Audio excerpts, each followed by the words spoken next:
The words that you speak are incredibly powerful. If you can understand that power and put it to work, you can change your life almost instantaneously.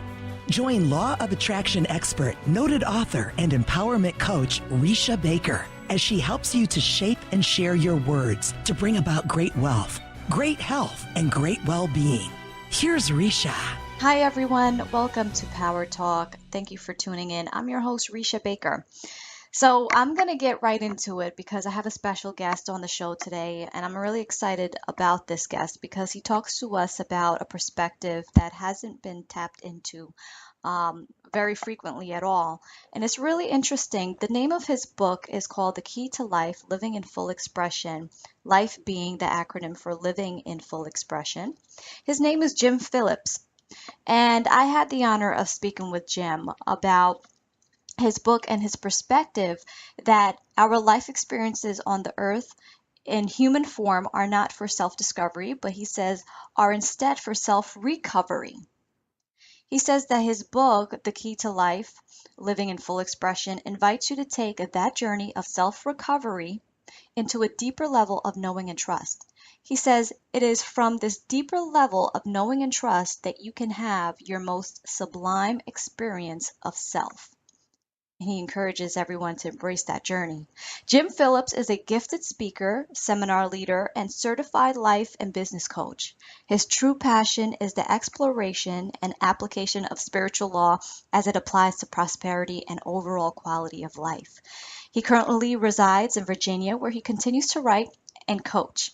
For more information, you guys could visit his website. It's called prosperitybydesign.com.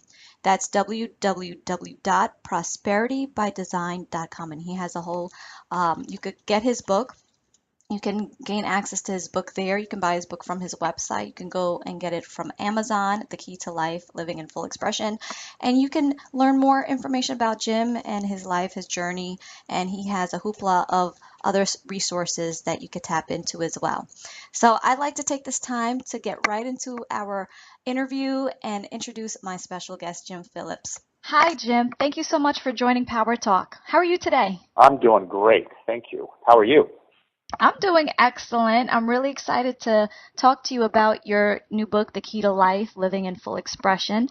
But before we do that, I know that behind the scenes I talked to you about this, but I just got to say it again. Thanks so much because it means so much to me. And the fact that when you sent me the hard copy of the book, you put in a personal note in the book, which I really appreciate because, like you know already, I am a book fanatic and I do collect books. And I love to add more and more good and spiritual books to my collection that I already have because I'm building a library in my home here. And I love the personal touch with the card included and the note that you put on the inside of your book. It was really nice and really appreciated. Thank you again. Oh, you're so welcome. Because I was thinking as I was reading it, you know, nowadays everything is by email and everything is through a Twitter or a text or something that's digital. And it's hardly that you get a personal handwritten note anymore. And so that's why I was kind of surprised that I received that. Well, I'll be honest with you. That's one of the reasons why I do that, because I think that we have become way too disconnected from one another. And as you said, all the digital and electronic means of communications, while they get I'm going to say they get the message across, but you don't get the feeling and the true intent behind the message across unless you can do it personally or, for me, a handwritten note, because then the energy of the person sending the message is also received. Yes, right, exactly. And that's why I actually try to do that a lot. I collect a lot of stationery and things like that, and I try to write as many, if I'm sending a thank you note or a letter, I like to do it personally as well, because I just know the energy of it is so much different. It just there's like a sweeter undertone to it in energy. But before we get into the meat of your book, I just wanted you to share with the listeners and with everyone your story. Before writing your book, The Key to Life, Living in Full Expression, who is Jim Phillips and Where did you come from? How did it, in terms of just your life experiences, and what led to you writing this book? Well, that's a lot in one question. Who am I? I think the easy answer is just to say what so many people say, and that is to say what I do is who I am. And that's not true. It's who I am being in the process of doing those things that I do is who I truly am. And that's something that none of us can put into words. We just are who we are within the process of life. Now, having said that, getting to your main point of the question, which is what led me to the work that I do and to writing this book, it's been something that I've known very specifically since I was 13 years old. And I know you read this, and I'll just share this real quickly, but it's an experience I had when I was 13 years old sitting in church. And I was looking around and just paying attention to what was going on, and there was just this uneasiness about being in church. There was something that didn't resonate with me. And it wasn't that it was bad or negative. It just was a feeling that something just wasn't right. And I was born and raised Christian, so this had nothing to do with belief in God or Jesus or anything like that. It was just an uneasiness. And I'm just kind of looking around. And all of a sudden, this voice, as clear as can be, said, "You're going to be doing this someday." So at age 13, I'm looking around trying to figure out where this voice came from. And of course, it wasn't anybody sitting near me. It wasn't the minister standing up front. And I remember just thinking about this and the whole idea of me doing this, being in a church, being in front of people and speaking and sharing this. And again, having those thoughts, it just didn't resonate. I'm thinking to myself, there's no way. This is definitely not something that I would aspire to do or to be. And it was within a couple of minutes, that same clear voice said, "You're going to be doing it differently." So I just accepted it. And it's not that I went through my life from that point at age 13 consciously thinking about what is it I'm going to do. But as experiences took place in my life, I became consciously aware of that particular experience being something that was preparing me for where I am and who I am right now and in doing the work that I'm doing. So it's just been, it's been a cumulative series of events, putting me in front of people speaking when I was very uncomfortable, given the opportunity to write training programs and share with people some innate wisdom that I had that, quite frankly, I cannot tell you where it came from other than it's just there. And I'm not going to say other people don't have it, because I'm sure other people do. Maybe I've just become more aware of it than a lot of other people. But I believe that's part of what I'm here to do, is to help wake that up in people, because I do believe we all know what the absolute truth is. And our experience of life, to me, is allowing that truth to surface so that we can actually live it and really enjoy and embrace the fullness of life that I think we're given the opportunity to live. So does that answer your question? Or I can give you more background as far as... Yeah, it does. And I wanted to know also, at what point in your life did it become more conscious that you knew that this is the path you needed to take? Well, since I was 13 and I had that experience, I knew that there was something I was to do. And I knew it had something to do with the message, but I didn't know what it was. It was just there. And I consciously knew it. I knew it at age 13, but when I became more aware of it when I was getting older, I was 24, 25 years old, and I was given a book by a friend of mine that was a spiritually oriented book that kind of opened me to some different ways of looking at life and thinking and perspectives. As a professional business person, I've been in the real estate business for 36 years now, and within the real estate business, that's where I've done a lot of my training and speaking and coaching of agents and helping them with their prosperity and overall well-being. I've always been very interested in what we as humans are capable of doing, but I also saw that there was a tremendous amount of limit that we were placing on ourselves, and more specifically, I knew that I was placing on myself. So it was when I was working with and playing with this whole idea of creating more prosperity and more overall well-being in my life that I realized that was part and parcel of the message I was here to deliver, but it also was more from a very spiritual perspective that it was going to be delivered. And it's knowing that after everything is said and done, and this is really where I get to the core of my coaching work, and that is I can coach somebody about their business, I can coach somebody about a relationship, I can coach somebody specifically on spirituality, But what it boils down to is to the individual soul and what the soul is here to experience, and helping people tap into that understanding so that they can start making choices in alignment with their soul's desires and really live the life that they were intended to live as fully and completely as possible. And so from that standpoint, really early 20s, and as we all know, when the students are ready, the teacher appears, I would have people show up that would give me additional information or books, so I'd have an opportunity to speak to a specific group of people that would raise some questions that would cause me to think a little bit more deeply about my own beliefs. And then there's one part of the book that really gets into this whole idea of beliefs. And I got to a point where I spent quite a deal of time, and I do still to this day, spend quite a deal of time questioning why I believe what I believe.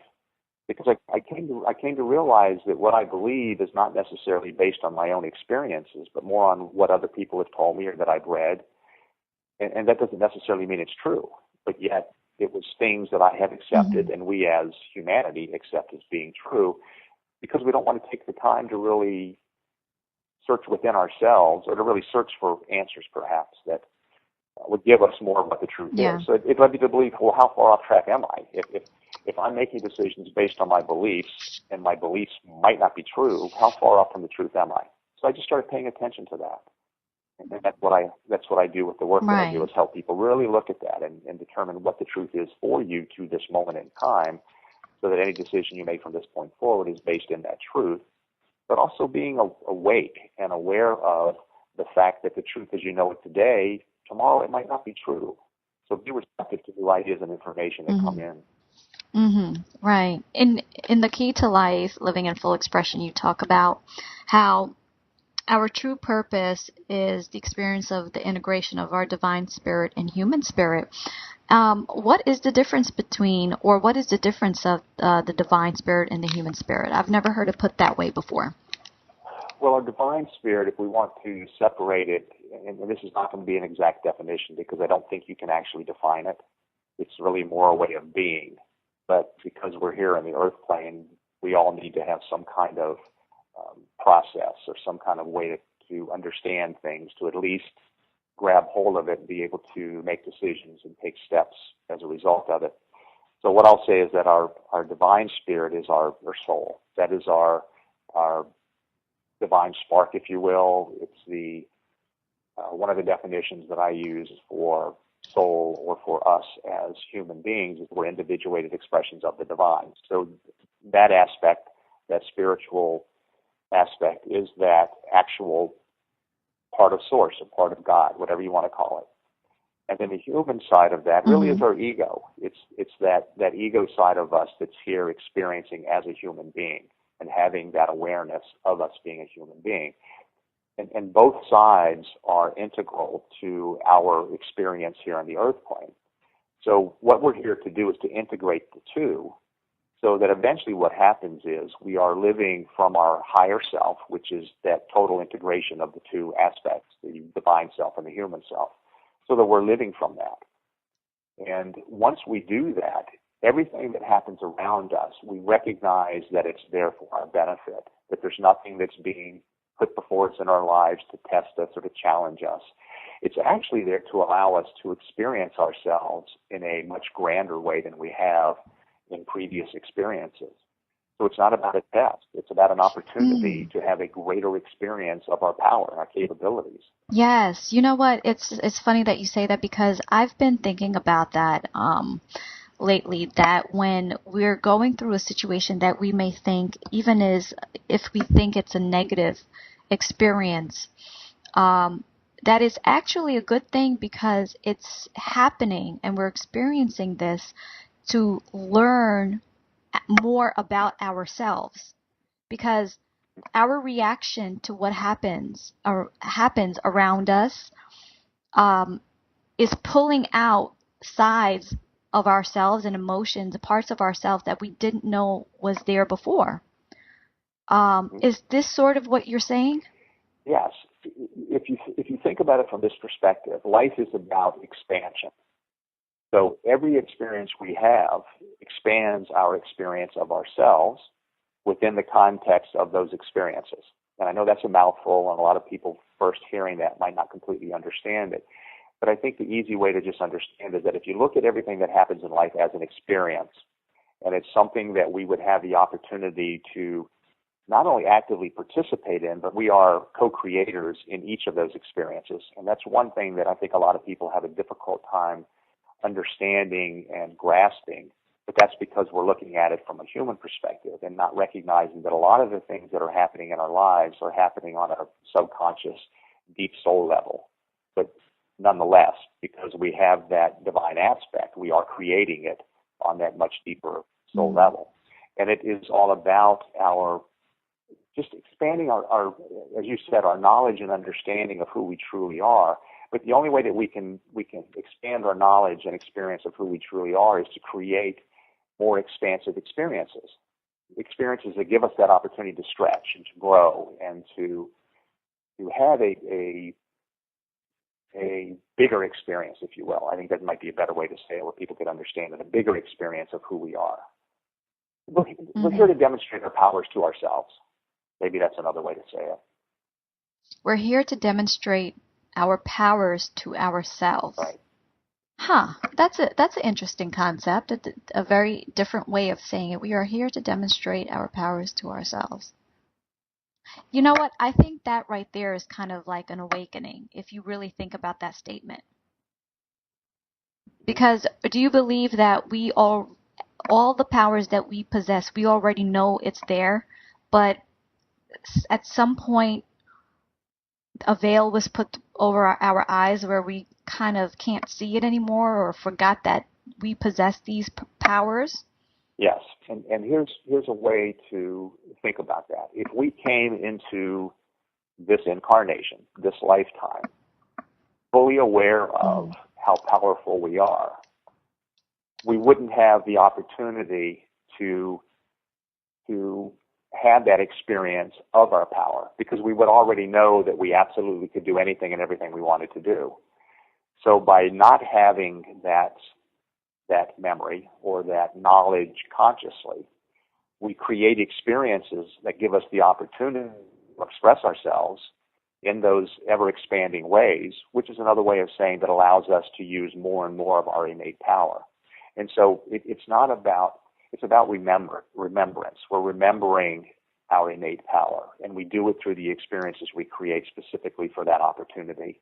And the more that we allow our power to be expressed, the more opportunities we're going to create, and each opportunity we create is going to be, I'm going to use the word challenging, but I mean that in a very positive way. It's a challenging opportunity, which means that we're creating a challenge that gives us an opportunity to use even more of the power that we know innately that we have.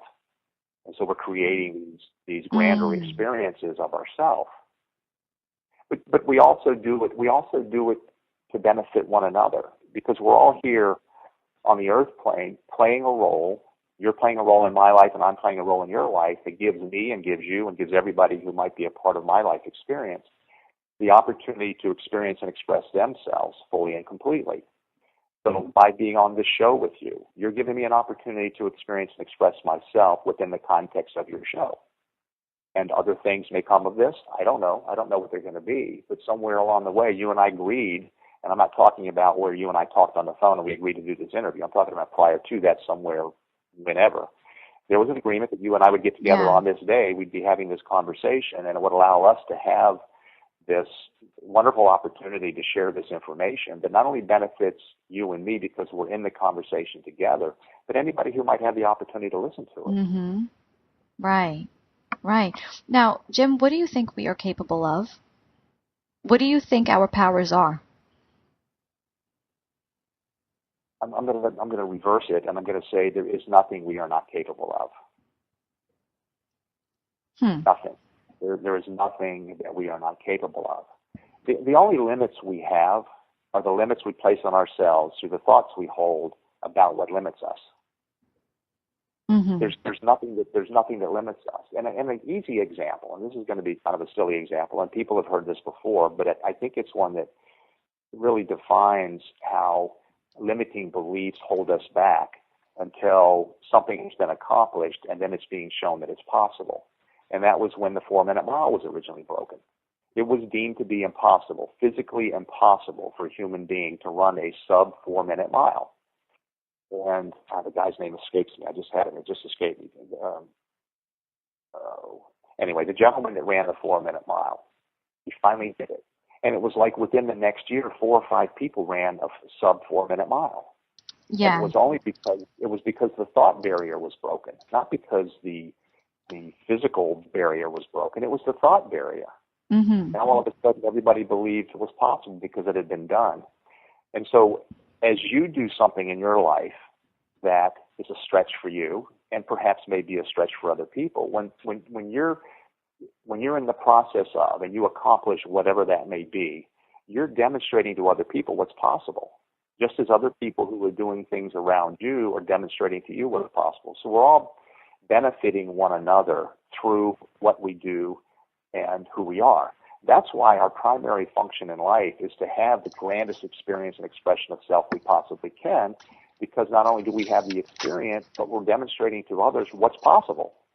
Right, right. That is so true. Even when I think about when people say, oh, I wouldn't have been here if so-and-so hadn't paved the way, or if they didn't go through, the struggle of doing it first, and they've paved the way and made it easier for their next generation, and so on and so forth. So yeah, what you're saying makes absolute sense.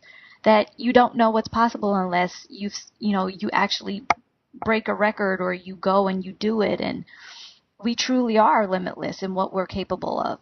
The other thing that comes into play with that is that sometimes we get too hung up on what we think whatever it is that we're trying to do. We get too hung up on how it's supposed to happen. And that in and of itself is a limiting thought, because we set our sights on this is what it looks like. And it could be, and in most cases, it's the actual experience of whatever that is, could be so much bigger than the thought we put on what it is. So what we need to do is just recognize that all we're trying to create are experiences. It's not about compiling wealth or becoming the CEO of a company and or whatever somebody may put out there is something that they are aspiring to. It's whatever the feelings are that being in that particular position or acquiring whatever that might be, it's about the feelings associated with it. And so somebody may say, I want to be the President of the United States, as an example. And so they go through their life with that being what their ultimate goal is. But they may not being the President of the United States, and they get there and they realize that being the President of the United States was not really what they were after. That isn't the feeling that they were actually after. And there could be something that comes later as a result of having been the president. There could be something about the journey, and I believe there's a lot to this, the journey of getting to that position, being the president. So it's not the actual being the president. It's all the stuff that they gained and experienced as a result of their desire to get to that place. And then all of a sudden they're there. And I think that's when we kind of have sometimes that really is that all there is? And I'm here, now what? And we have to recognize. You know what, Jim? Thank God for you for saying what you just said, because I think with what you just said, you've alleviated or you've caused a lot of relief for those who are listening. And even for me, as you were saying that, I was able to resonate with that so much and it makes perfect sense, because I remember back before doing the show and the path that I'm currently on, I was pursuing a career to become an anchor woman of ultimately, right? And I was going through the process of being a reporter and doing all that stuff. I had the feeling of what I wanted to do, but I in my head, I had orchestrated and planned out the steps to get there. And once I got to a certain point, I realized, oh, no, this is not where I want to be at all, because this feels awful. I had the feeling in mind. I felt the feeling of what it meant to be successful in that arena, but the steps that it took to get there felt awful. And it makes perfect sense, because people would say, I want to be a singer or I want to be a CEO of a company. But then they plan out the steps to get there. And the focus, you're saying, should be not on uh, the process or the steps or how it's supposed to happen, because then you become the CEO and you realize this is not what I want at all, because you're still searching and looking for the feeling. Is to focus on the feeling itself. And the universe and God and everything and the powers to be will orchestrate a way for you to accomplish that feeling. Is that what you're Yes, saying? it is, very much. And I think the question that we could ask ourselves is, if I were to be a singer or if I were to be a CEO, what is it that I expect to gain from that? What's my real reason for wanting to be a singer? What's my real reason for wanting to be a CEO? If my reason to be a singer is because I want fame, well, we've seen a lot of people who become singers or become actors or become famous who are absolutely miserable, and unfortunately too many commit suicide, or there's drugs, or there's whatever other stuff may be associated with it. And so that would be, in my opinion, that would be the wrong focus, is I want to be a singer. Now, if somebody says, my main goal and my main purpose is to share this gift that I have such an incredible passion to share and to express with the world, they may well become a very famous singer, but their focus is on allowing their gift to be fully expressed and all of the experiences and all of the feelings they're going to have associated with that expression. That's why I like watching some shows like American Idol from time to time, or The Voice, where you see these young kids that some of them, there's no question, some of them are looking at it for fame and fortune, but there are some of them that are singing so purely from the heart every time they speak that literally it brings tears to me, because that's what living in full expression is about. It's about not worrying about where am I going to end up. It's about what am I doing, who am I being more specifically in this moment that's allowing me, again, to have that grand experience and expression of myself. And wherever it goes, but it's going to always go to your good if we're always focused on that pure essence of who we are. Yes. Thank you for saying that. That is so important. And I think you just brought it back home. I could just feel the energy of what you're saying. You brought it back home for a lot of people listening right now. And thank you for that reminder personally as well. I think we all need to remind ourselves of that, because whatever we're pursuing, whether we quit our jobs to pursue a certain thing or to become entrepreneurs or to whatever it is your heart's desire, to remember that it's not about the money, it's not about the fame, it's not about recognition or anything else. It has to be, the drive has to come from a pure place. And that's important. In your book, you talk about being true to yourself. And you say, when we live in full expression, we are true to ourselves, expressing who we know ourselves to be in that moment. And I wanted to ask you, does living or part of living in full expression mean speaking your mind? Even if speaking your mind might hurt someone's feelings or offend someone. Yes, it does mean that. However, here's what happens. As we continue to, let's see, here's the thing though. If we're speaking our mind, and we're speaking our mind because it is what we know to be the truth in that moment, we're going to hurt people. But sometimes that's the expression that's needed for the other person to see who they are in that moment, so that they can take whatever they can take from that interaction to recalibrate who they are, or decide this is not who they want to be either. But it also allows us to understand that when we express ourselves and we say something or we do something that might hurt somebody else, we have that experience of ourselves hurting somebody else. And it's another experience. And I'm not saying we want to continue with that, but it's another experience that we need to have and pay attention to the feelings associated with that, so that we realize that we could still say the same thing that we said that hurt the person, but we could say it in a different way where they understand that we're saying it because we care, because we love them, because we're honoring and respecting them for the path they've chosen, and we want them to understand that maybe this is something that could be a benefit from them. And then we have to just step back and not judge them and not judge ourselves. Okay.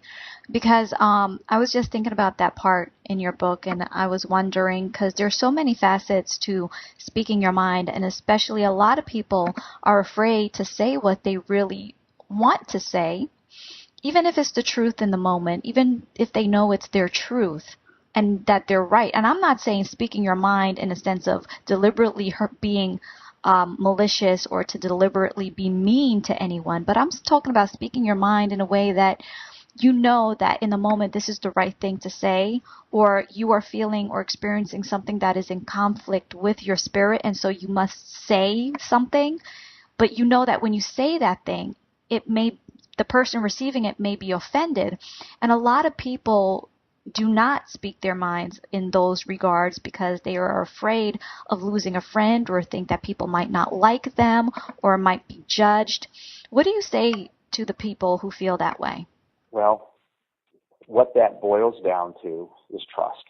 And people can say that it's faith, but I'm going to use the word trust. And if you think about trust in trusting yourself, that if you trusted yourself, that whenever you spoke or whatever you did was in truth of who you know yourself to be in that moment, we would be more likely to be authentic, to share with others who we truly are, and to know that when we are saying something, even though it might hurt somebody else, that it's coming from a place of love and caring for the other person. So if we're speaking, and there might be this fear, which there typically is, a fear of something somebody else might say or do as a result of what we might say, we have to trust that if this is coming from a place within me that is from my heart and it's based in love, I have to trust that whatever the outcome is in the highest and best good for all concerned. And I can't worry about whether or not that person's going to talk to me again. I can't worry about whether or not they're going to say something unkind about me, because I trust that what I am saying, as I know it in that moment, is coming from my heart and from for the highest and best good for all concerned. And and I'm not saying that that's a place everybody just automatically jumps to, but if we can at least start to play with it, massage it a little bit, and when we have those situations, just recognize that this is another opportunity where I can grow and expand my knowledge of myself and begin to trust myself more. How many times have we had an experience where we might say something or do something that hurts somebody else, and we do have all these thoughts and fears about, oh, this person's never going to talk to me again, and maybe their initial reaction is that, oh, I hate you, I'm never going to talk to you again, and we back off. And then all of a sudden, within a relatively short period of time, or unfortunately sometimes it's a long period of time, they come back to you and they say, I really appreciate the fact that you said that to me when you did. Yeah, yes, exactly. And that's what the trust is. We have to trust that whatever is to happen as a result of those interactions, it has to take place. I mentioned the word faith, and I don't know how far into my book you got, but I use the word faith in the book in a different way. And to me, faith is an acronym, and it's FAITH, and faith stands for fully allow it to happen. And that's really what I'm talking about. So if you have faith, that's trust, but it's also about fully allowing whatever it is that needs to happen. Get out of the way. Don't try to judge it. Don't try to think or worry about what the results could be. Trust that, again, you're coming from that place of kindness and love and support for the other person, if there's another person involved. Yes, and also, by the way, the acronym, and is part of the title of your book, The Key to Life, Living in Full Expression. Living in Full Expression is the acronym to life, of life. Living in full expression. Now, what do you think are some of the common blocks of that prevent people from living in full expression? And how can they recognize these blocks and do something about them? I think one of the things that if people will gain one thing from my book, or gain one thing from this conversation you and I are having, that would open their lives up to much fuller, richer, rewarding life experiences, that would be to just become more aware. And when I say become more aware, I'm talking about pay attention to what's happening around you. All the stuff that's happening around you. Pay attention to it. Look at the correlation between things and why things are happening. But just as importantly, and perhaps more importantly, pay attention to what's happening within you. What are your feelings and emotions and thoughts that are going on around you as you experience, or going on within you as you're experiencing these things going on around you? And the more you become aware of the correlation between your thoughts and beliefs and the outward experiences, you start to recognize the power that you actually have. And it's operating whether you're aware of it or not. It's just the way the universe works. It's our connection. Mm-hmm. So it's having that awareness that we are in fact creating these experiences and these opportunities for ourselves to live in full expression. I'm going to apologize. I just totally lost the next part of your question. I just got off into that. What was the balance of your question? Oh yeah, no, I was just saying, how can they recognize The limiting beliefs. the blocks, because Yeah. the limiting beliefs. I would say that one way to do it, and again, this comes out of awareness, is when there's something that you really want to do, look at why you're talking yourself out of it. What are you telling yourself as to why it can't be done? Mm-hmm. And those are your limiting beliefs. And you may say, well, I can't do this because so-and-so won't like it. Well, you're giving your power away to that other person. You're telling yourself that because that person doesn't agree with what you might want to do, then whatever it is that I want to do is probably not important. And quite frankly, another person's opinion does not matter. It does not matter. Because that other person doesn't know, I'm going to use myself as an example, that other person doesn't know truly who I am, what my life experiences have been, and what life experiences I'm here to have. So they can't give me an opinion that is going to be absolute for me, because they're coming through their own filters and their own experiences as to whether or not something can or cannot be done. Mm-hmm. Now, I can take what somebody else might say, and I can say, well, that's an interesting perspective.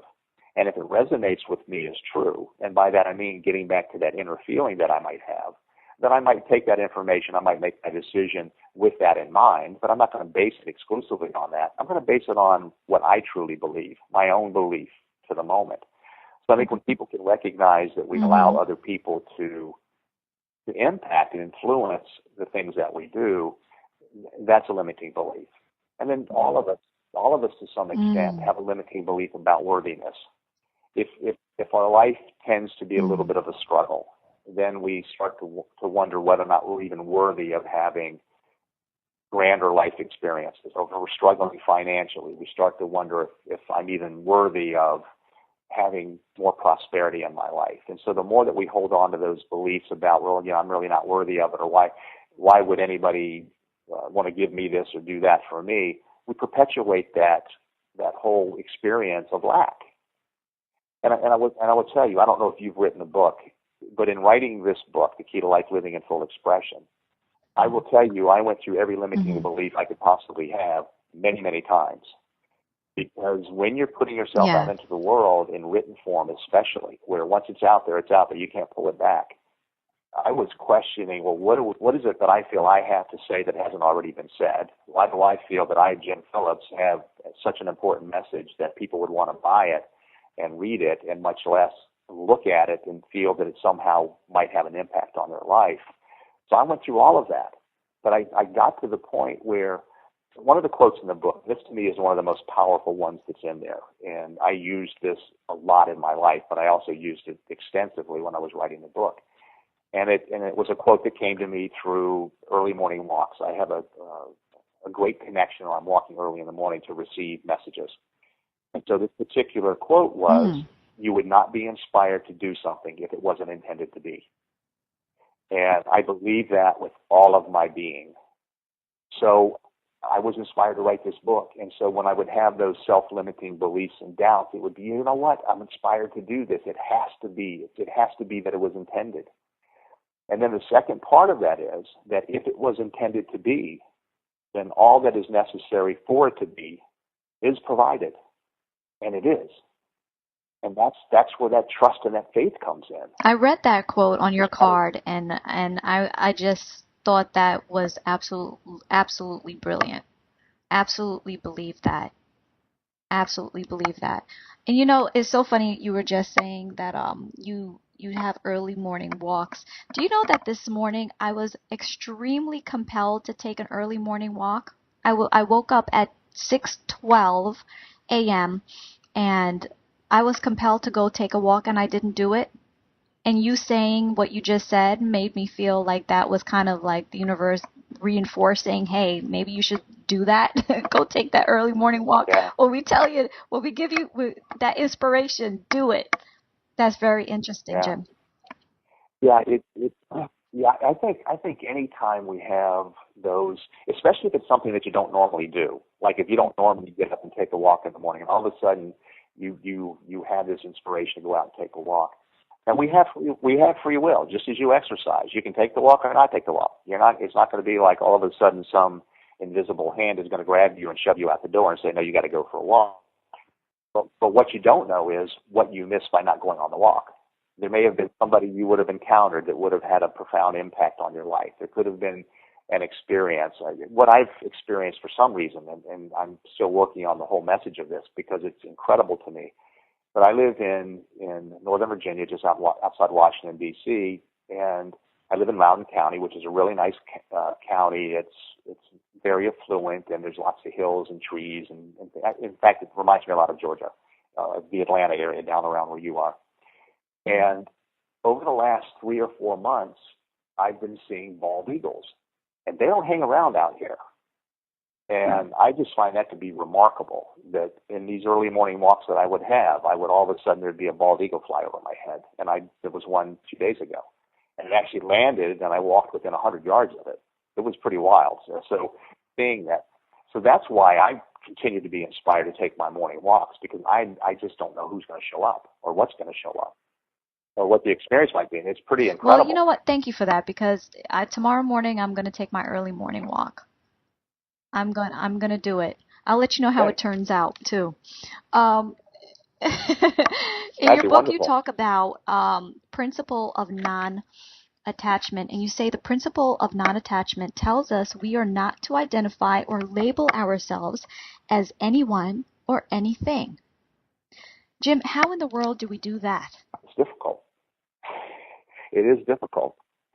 Yeah. It's here's the thing to me with that, and I'm going to explain this as well as I can, because to me it's more of a subconscious way of being than it is putting thought to it.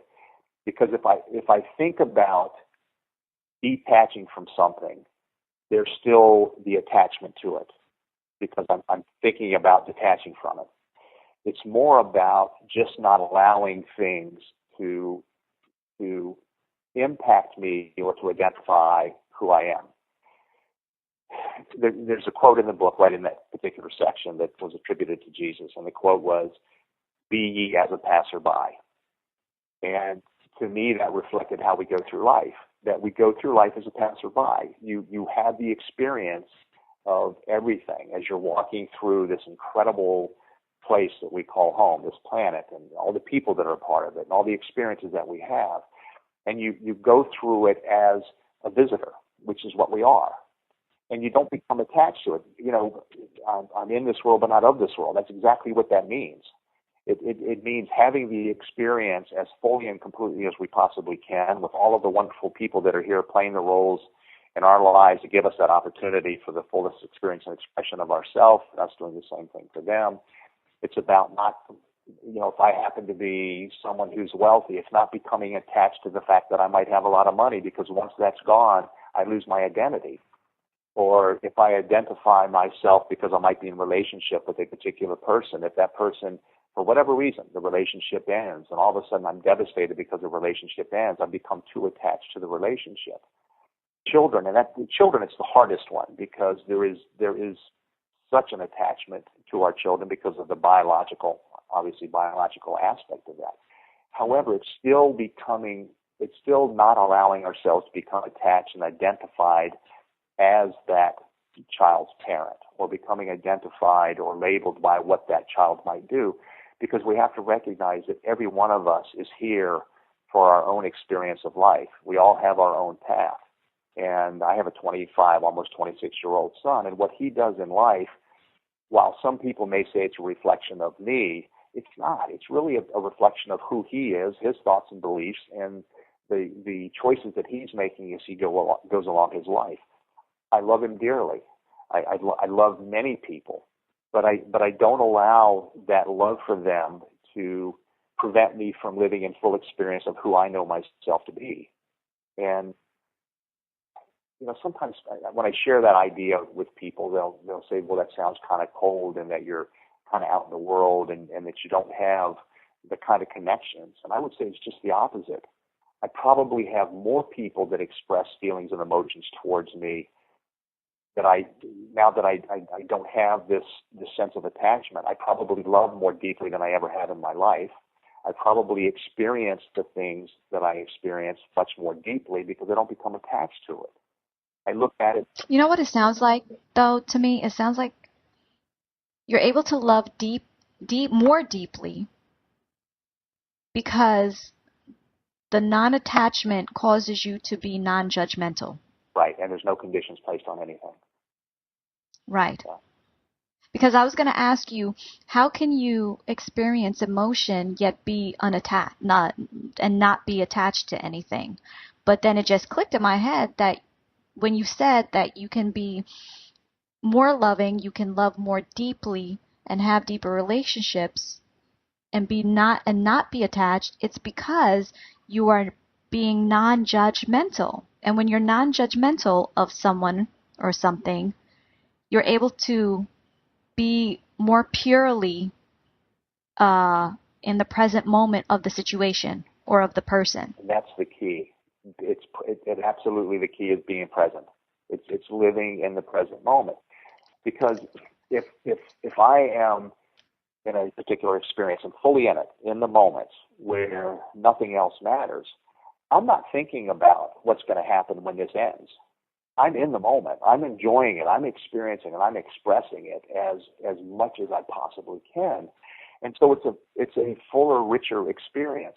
Here's another example that just came to mind for me, and it might seem to be very simplistic, but I think it's one that will illustrate to a certain degree what I'm trying to say.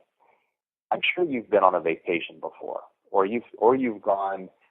Let's say you went to I don't want to use the Grand Canyon because to me the Grand Canyon is just one of those experiences that just gets more magnificent each time you go out there. But let's say that you had. Well, I just came back from the Dominican Republic. Okay, so you're in the Dominican Republic, and I'm just gonna assume you had an absolutely incredible time. I mean, just I did. Okay. You come back and you tell your friends about it. You're all excited, and you magnificent. We got to go back there, and we got to do this, and we got to do that, and I want to share this with you guys. And so you go back, and you go back with some of the friends that you want to share this experience with that you weren't with this previous time. And you get there, and it doesn't live up to the expectation that you had based on your experience from the first time. Well, you become attached to that first experience. And the dynamics are totally different because the dynamics were you being there at that particular point in time, you're seeing it with fresh eyes if you'd never been there before, you experiencing it with the person or people that you were there that particular time. So those dynamics are completely different than the dynamics the second time that you go. Now, it doesn't mean you can't have a wonderful time or as good an experience, but it will never be equal to the first experience you had.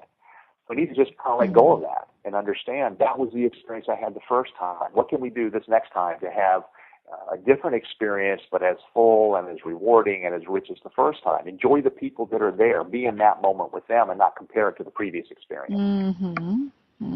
That is very, very wise.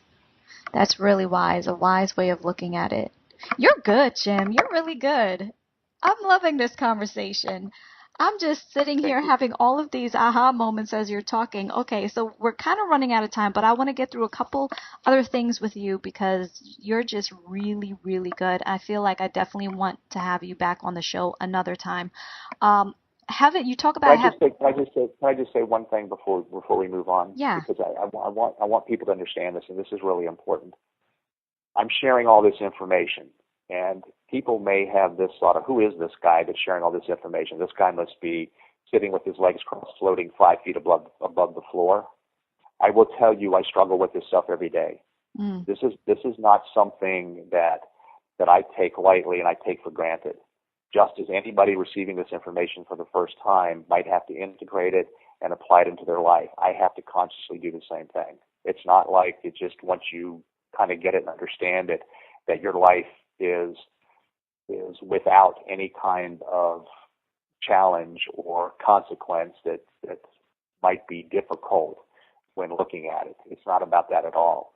But that really comes from the awareness of that. So I'm aware now when something happens that it's for my benefit, and perhaps I might move through it a little bit more quickly, or with the understanding of looking for the benefit in the moment. But I don't want people to think that here I am sitting here saying this stuff to people and that I think that I'm some high-spirited person. It's about living life fully, and I'm here just as everybody else is, doing the best I can.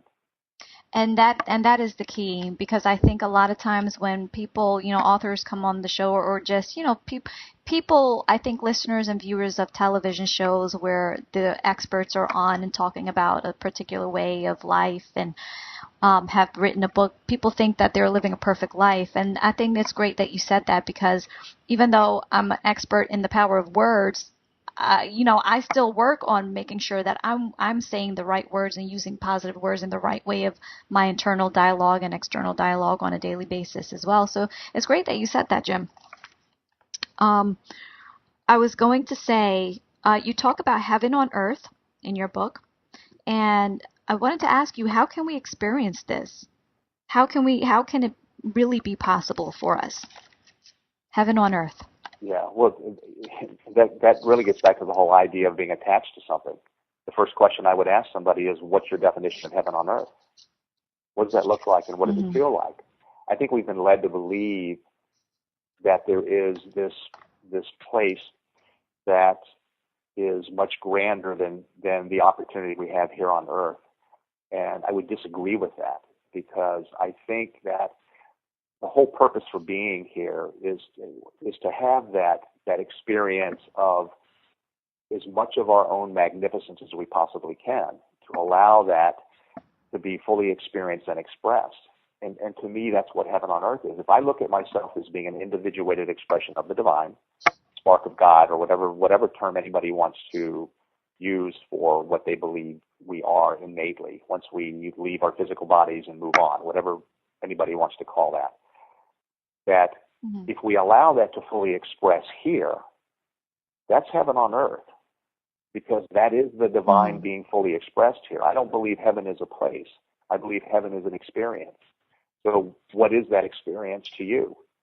And to me, it's that fullest expression of myself, which means that through me, the divine is being expressed. And if you think about it collectively, all of us living in full expression means that the divine is going to be more fully expressed on this planet. And I think that's where collectively we are all awakening to do and to be, is to have that collective experience of the divine on earth. So again, it gets back to, what's your definition of heaven on earth? What does it look like? And of course, there's books out now, there's the movies out about people who have either passed on or people who have had near-death experiences talking about it. And I do go into that in the book a little bit. And when you hear their descriptions, there's nothing they're saying that isn't a part of life on earth, if we allow it to be, if we open ourselves to fully experience it in the way that has been described in these near-death experiences. But I'll also say that whatever definition or idea of heaven that we hold, once we do leave the earth plane, our initial experience is going to be whatever we hold as being heaven. I think we do have that, whatever that is. And I will also say that if somebody has this image of what hell is, that could also be their initial experience. And I have a good friend of mine who's written a book that goes into more detail with that. It's a fantastic book. It's called Conversations with Jerry and Other People That I Thought Were Dead. And it gets into these interviews with people who have already crossed over, describing the experiences. It's really fascinating. And it just really resonated with me and reinforced a lot of the beliefs that I had held. But now, I'm not going to say this is concrete evidence, but it's just more evidence that what I believe appears to me to be true.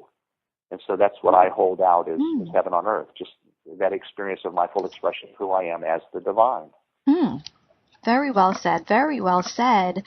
And I've got to say, I have to thank you for this particular statement. In your book, you talk about it's all about me, and you say, read the statement out loud. And I read it out loud. It's all about me.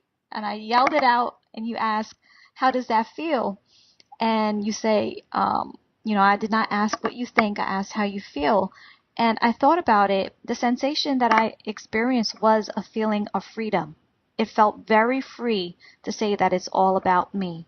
And living in full expression, you talk about that part of living in full expression is knowing that and feeling okay with knowing it's all about you, that, there is a lot of this negativity that people say, oh, you're being selfish, or if you think that way, you're selfish, you're arrogant, you're this, you're that, self-centered.